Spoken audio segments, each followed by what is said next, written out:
Hello everyone, you're welcome to my show, Clara Naths Show, and I am Clara Naths. Okay, I'm gonna be bringing in some little tips from Meet the CEO, one of my segments on my show, and this is the season 2 of my show. Just like I promised, I'm gonna be dropping it on YouTube as well. So today, I just want to drop 5 tips on how to start your own company or business. Well, I always see business and company as two different things because business is something I can just pick up and drop, but company is something you want to have for a very long time, and company always births different kind of business. If you agree with me. Okay, on my Meet the CEO, I spoke with an amazing guest, which I'm gonna be sharing some of his tips and clips with you on my video today as well. And his name is Kolapo, amazing artist, and he's doing amazingly well. Let me just jump into the 5 tips I have for you on how to start your company. The first thing I'm going to say on how to start your company is you need to define your company. You need to sit down and ask yourself, okay, what kind of company do I want to run? What kind of business do I want to run in my company? And allow me to drop this. Your business, your company can have different kind of business. Okay, you can have multiple business running under your company. Okay, so define it.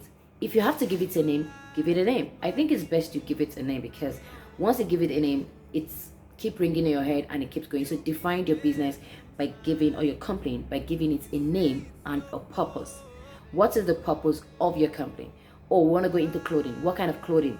Oh, I want to do a dance business.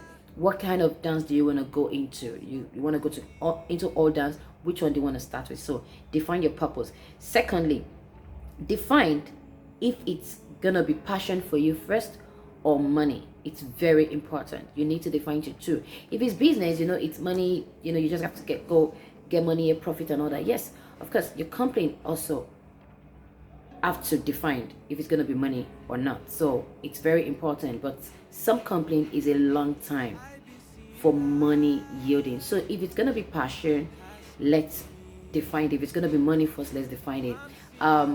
Watch this clip from my guest caller that I had on my last show, what he has to say on how he's growing his company today. Successful is to be different and to come with a bag of passion. Different.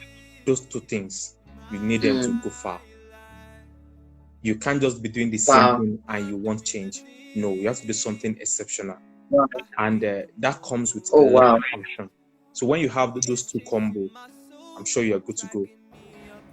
He was able to define his company with passion, and he said something very defined. He said to be different and to come with a bag of passion. You have to be different in what you're doing.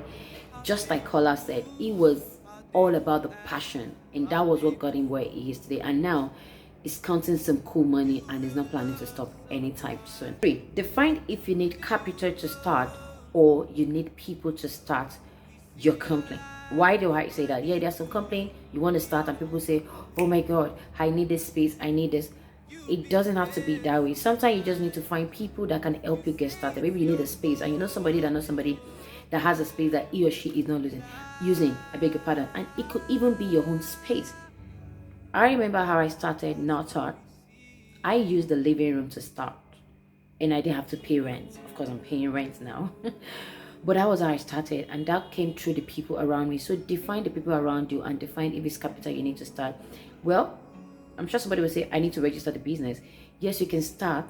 When you start making money, register the business. Well, the person that registered my business happens to be a friend, and she did a very good job for me. So define the people you need to start up your company before capital. And if you think you have the capital, go for it. But don't let capital stop you from starting your company because you have a long way to go. Okay, 4th, define the long term and the short term of your business. It's very important. How long do you want to run this company? Is it something you just want to start and end, or you think it's something you want to leave for your children's children, generational kind of a thing?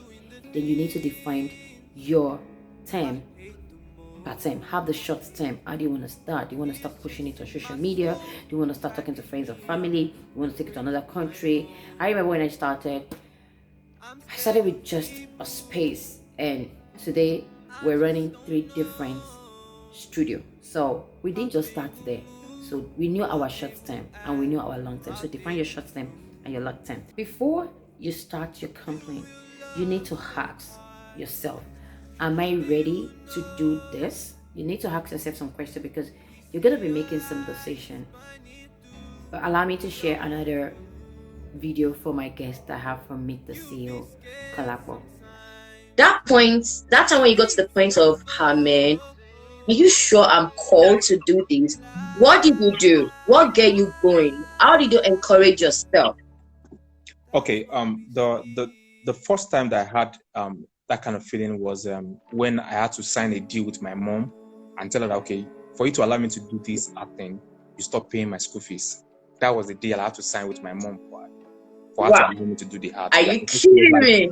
My son can never be an artist. You have to be an engineer, blah blah blah. No. So I had to just meet her at I think it was my first semester touring level. I had to meet with her and I'm like, okay, mommy, what can I do for you to allow me to do this art? Say, so far I'm paying your school fee. You have to do this, blah blah blah. You have to do this physics. When you finish physics, you have to go for masters and do engineering, blah blah blah. So I said, okay, what if I pay my school fees? Will you allow me? That means you're your own. You can decide on your own because I know you can't pay it. So that time was so difficult because I had to leave home and tell her, okay, I'm going to do this art thing. Don't worry, I'll settle my school fees. Just take care of my food stuff and I'll take care of the bills. So that time it was so crazy. In fact, get to the time I had to tell myself, I want to do like a prodigal son and just go back and apologize to your mom. You had Kalakwa. Kalakwa was ready to face his mom. Yes, it might sound disobedience. Be sure you want to disobey your parent because he disobeyed but he paid him, but he was able to strike a deal, and I'm sure his mother is practically proud of him today. So you need to define what are you about to do. Sends me, who hacks me. Passion might not be enough sometimes, but trust me, if you have the passion will get it going. I've been there before. Passion got me going. Sometimes I'm tired, I want to just give up, but I remember how far I've come, and when I look at my long-term goal, I keep going. So you need to ask yourself that question. So those are my 5 tips. If you can stick with these tips and you're out there and you're wondering, should I go for it, should I not go for it? I'm telling you, go for it. You have a long way to go to start up your business. So go for it now. You can catch me up on my Eastern Live at Clara Naths. I'm going to be live again this Sunday with an amazing guest, and we're going to be talking about my life as a dancer. Majorly, we're going to be discussing about the kids. What does the dance industry hold for our kids? What future do they have in the dance industry? It's going to be amazing on my live show this Sunday, 6 p.m. Thank you so much.